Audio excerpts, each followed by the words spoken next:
Hi friends, welcome to AR cinema. ఈరోజు మన video ఏంటంటే అల్లు అర్జున్ అన్న ఫ్యాన్స్కి గుడ్ న్యూస్. ఇది మామూలు గుడ్ న్యూస్ కాదు. తను నడుస్తున్న ఈ మూవీ పుష్ప 2కి సంబంధించిన అప్డేట్తో మీ ముందుకైతే వచ్చేసా. అదేంటో తెలుసుకోవాలని ఉందా? అయితే వీడియో ఎన్ని వరకు మిస్ కాకుండా చూడండి. వీడియో చాలా ఇంట్రెస్టింగ్ ఉంటుంది. అంతకంటే ముందు ప్రతి ఒక్కళ్ళు మన వీడియో చూస్తున్నారు, కానీ వీడియోకి ఒక లైక్ చేయండి ఫ్రెండ్స్. మీరు కనుక ఒక లైక్ చేస్తే మీలాంటి ఎంతోమంది మూవీ లవర్స్కి ఈ వీడియో అనేది రీచ్ అవుతుంది. వాళ్ళు కూడా డైలీ మూవీ అప్డేట్స్ తెలుసుకుంటారు. ఇక వీడియోలోకి వెళ్దాం. పుష్ప 2 మరి పుష్ప 1 బ్లాక్ బస్టర్ అయింది. దానికి సీక్వెల్ వస్తున్న మూవీ పుష్ప 2. అయితే దీనికి సంబంధించిన పోయిన సంవత్సరం మన అల్లు అర్జున్ అన్న బర్త్డేకి గ్లిమ్స్ రిలీజ్ అయింది. అప్పటి నుంచి ఇప్పటి వరకు ఎటువంటి అప్డేట్ లేదు.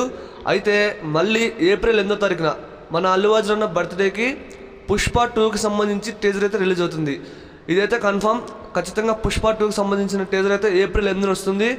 ఇక ఈ మూవీకి సంబంధించిన అప్డేట్ మరి కొన్ని రోజుల్లో మన ముందుకైతే రాబోతుంది. ఒక మంచి పోస్ట్ ద్వారా టీజర్ అయితే ఏప్రిల్ 8న వస్తుంది ఫ్రెండ్స్. గ్లిమ్సే ఆ రేంజ్లో ఉందంటే ఇక ఊహించుకోండి టీజర్ ఎలా ఉందో. సుకుమార్ గారు ఈ మూవీకి చాలా గ్యాప్ తీసుకున్నారు. అంటే ఇక అవుట్పుట్ ఎలా ఉండబోతుందో క్లియర్గా అర్థమవుతుంది. పుష్ప 2 బ్లాక్ బస్టర్ అవ్వాలి. పుష్పతో మంచి గుర్తింపు వచ్చింది మన అల్లు అర్జున్కి. పుష్ప 2తో ఇంకా మంచి గుర్తింపు రావాలి. అండ్ ఈ మూవీ పెద్ద బ్లాక్ బస్టర్ అవ్వాలని కోరుకుందాం. పుష్ప 2 టీజర్ కోసం ఎంతమంది వెయిట్ చేస్తున్నారు కామెంట్ చేయండి. నేనైతే ఫుల్ వెయిటింగ్. ఏప్రిల్ 8వ తారీఖున ఖచ్చితంగా టీజర్ వస్తుంది. టీజర్ కనుక రిలీజ్ అయితే ఖచ్చితంగా మన ఛానల్లో టీజర్ రివ్యూ అయితే వస్తుంది. ఈ వీడియోని అసలు లైక్ చేయండి, వీడియోని షేర్ చేయండి. ఇలాంటి మరిన్ని వీడియోస్ కావాలంటే తప్పకుండా డైలీ మన యూట్యూబ్ ఛానల్ ఫాలో అవ్వండి. మూవీ అప్డేట్స్ వస్తాయి.